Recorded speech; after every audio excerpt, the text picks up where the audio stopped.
In this video, I'll show you how to configure your newly activated device. First, you'll see the dashboard screen, and you'll go to Configure. These are options like Configure, Monitor, Inventory, Org Settings, Template, and Users. We'll cover these shortly. You can add licenses and toggle between List View and Honeycomb View. Additionally, you can look at tasks, documentation, support, and the trouble ticketing system, and access Versa Analytics. In the device you just activated, you'll notice a lock button. This button appears on the configuration screen when you need to lock the device. Using the Publish with Lock feature replaces the device configuration via the workflow and provides the correct configuration. Only lock when necessary during configuration, as publishing can take some time. When you go into the configuration, the WAN should already be set up with DHCP, so normally there's no need for further setup. Advanced configurations can be found here, though they are generally not required. The link monitor checks if the device can reach the internet by pinging 8.8.8.8. If it's not reachable, the WAN port is shown as down.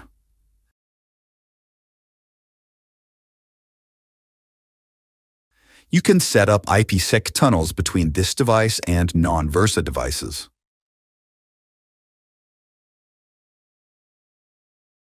For Cloud LAN, you'll need to configure it by inputting the IP address of your AWS workload.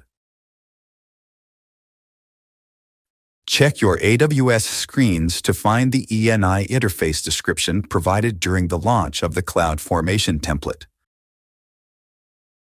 You'll input this IP address and mask on the Versa LAN dashboard.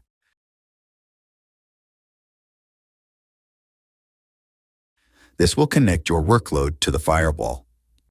In the Security tab, you can configure security policies, starting with your profile and rules. Security profiles can be reused across all security rules.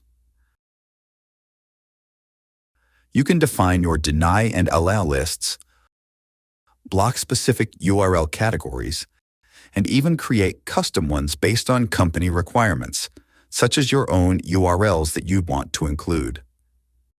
IP reputation automatically blocks URLs, and cloud lookups through SPAC help manage these. This allows you to allow or deny URLs based on reputation. At this stage, you're setting profiles, not yet creating rules. Next, you'll go to Reputation to check email and web attachments. For intrusion prevention, you can use the standard recommended profile or any custom profiles. This will help prevent intrusion. You can create GeoIP filters to block traffic from specific countries. You can specify which region and how you want to match it.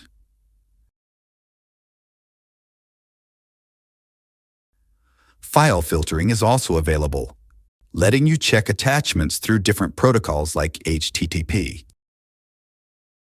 You can assign actions based on file type, protocols, or file size, and choose actions like alert or allow. You can also do cloud lookups. Versa has a limited set of cloud lookups to check for file signatures known to be malicious. You can create your own security profile and set rules based on criteria like protocol, address, source, destination, and applications. In terms of applications, you can choose from predefined applications in a list or perform a search of predefined applications. You can use application groups. For example, all of the ADP apps are placed in a group. You can also create custom applications with specific fields. This is your own custom application that you can create.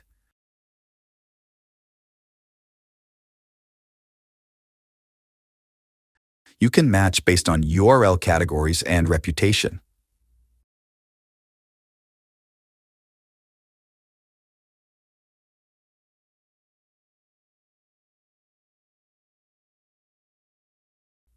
You can select which reputations to match.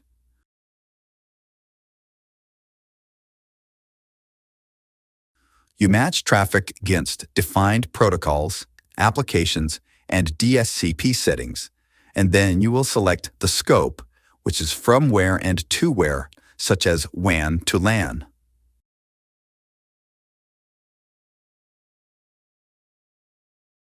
You can select the direction as one way or both ways. You set deny, allow, or security profile. You have 3 buckets to choose from with URLs, antivirus, and IPS. If you configured profiles for IP or file filtering, they will show up here. And you can do no logging, or you can log events either to Versa Analytics or to an external log server. You can create your own external log servers. This will create the rules. If you need to reorder them, check the Reorder Rules box. Then you can drag and drop. You can also look at it from a list view. If you have TLS traffic, you can decrypt it by creating decryption rules and rules to choose what to bypass. You can create your own profile. To create your own profile, you can select a certificate. There is already a certificate we provide to you, but you can add your own certificate. If you need to download the certificate, you will go to Inventory and download the predefined certificate that Versa has provided you. If you have your own certificate, you can configure this part to add your certificate. To add your own certificate, go to Inventory and go to Upload Certificate. And here you have a button to download the certificate. Once you have downloaded the certificate, you can make it available to your entire organization by dragging and dropping a certificate that you have. This example is for the Mac. Then you have to trust the certificate, and the end user will have to enter their password to trust the certificate. This way, all of the traffic that originates from your browser will use this certificate to encrypt the data, and the security device can decrypt the data to scan for security issues.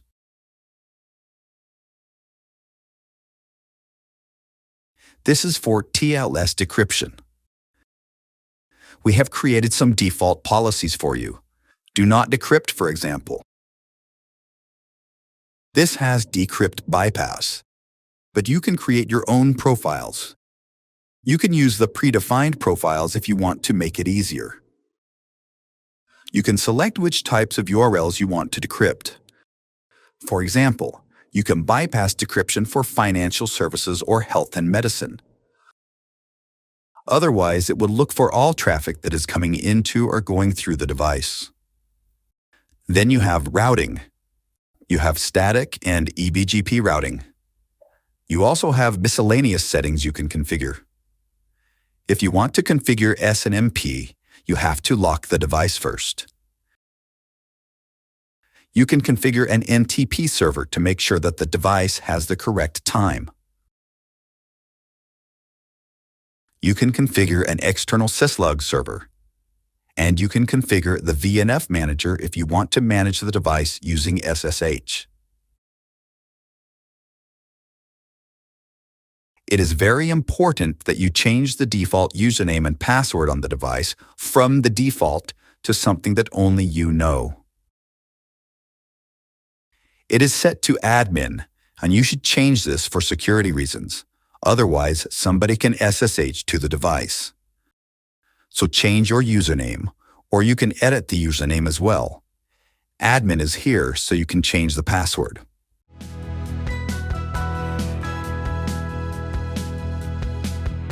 Next, let's look at monitoring. You can monitor the device, the cloud firewall, sync configurations with the Versa Director, restart the services, reboot the device, and perform advanced monitoring using Versa Analytics. The Monitor tool allows monitoring of the network, security, and device status. For network, you can see that the port is on. You can see the IP address, and you can see the routes. You can ping and trace route to the internet to check reachability. If you've configured routing protocols like BGP or OSPF, you can monitor their statuses, along with IPsec tunnels and IPSLA. Here you can check to make sure IPSLA is running, or up or down. You can monitor the security. Versa Analytics will provide more data, but here you can see a summary of security data, including URL categories denied, URL reputations denied, and file filters. In Device, you can monitor CPU utilization, disk utilization and memory, and the bandwidth usage. On the CPU, you will see what has been configured compared to what you are using. For example, if you configured 8 cores, but you subscribed to 4 cores, then it will turn red and notify Versa support. You can change from last day to 7 days. The same data is available in Versa Analytics if you go to Advanced Monitoring. You can also go to Versa Analytics from the Settings menu. For single sign-on, Versa uses its own IDP for signing into the portal. But if you'd like to use a third party for single sign-on, you can configure it here.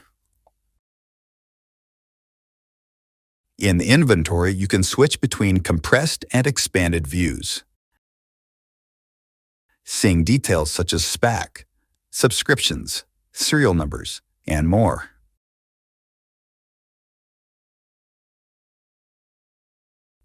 Things such as large, medium, and extra-large license. You can pin the view. In Monitor, you can also see a list view and check what alarms are there, and the sync status. Legends help clarify different sections of the honeycomb view. Org settings has common configurations like custom logs, SNMP, DHCP lease profiles, and file filter profiles, applicable across all your devices. Similarly, custom applications can be created here and applied to all of the devices. The same can be done with URL categories. You can also configure remote access VPN profiles and create SNAT pool profiles. Email alerts and notifications can be created here. For alerts and notifications, keep in mind that email limits apply, so avoid creating too many parameters that generate excess emails. In the VNF Manager, if you want, you can add an address prefix for the device so that you can manage it using SSH. You have to lock the device for the VNF Manager to be available. Once the device has the VNF Manager configured, for each additional one, you will have to add it manually to each device. In Templates, you have device templates and service templates.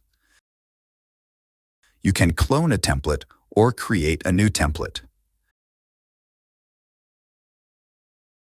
Once you create a device, you can import a template when you deploy the device.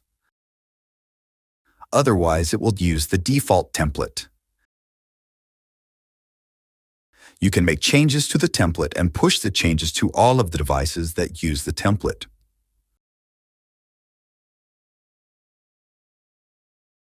The difference between a device template and a service template is that you can save the changes in a device template.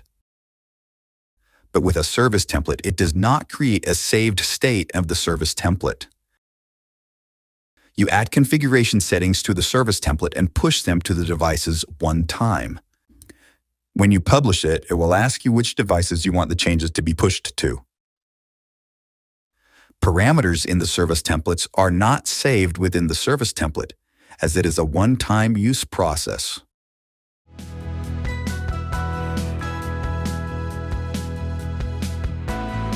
The Secure Access template is used for configuring Remote Access VPN.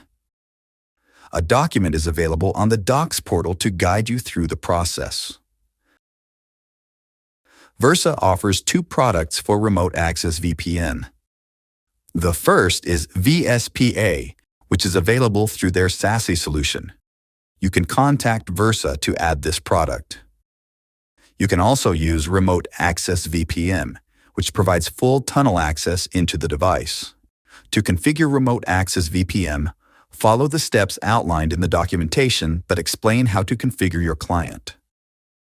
You can download the client to your laptop or computer and configure it, and the Remote Access template provides the configuration.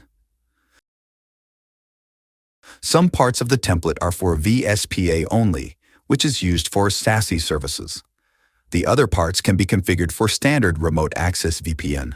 It supports full tunnel VPN for remote clients, allowing access to your private network for several different operating system types. You configure the private prefix, which is the prefix that will be accessed by the remote client. If you have your own private FQDNs, you can add that. Or you can use 8.8.8.8 for DNS lookup.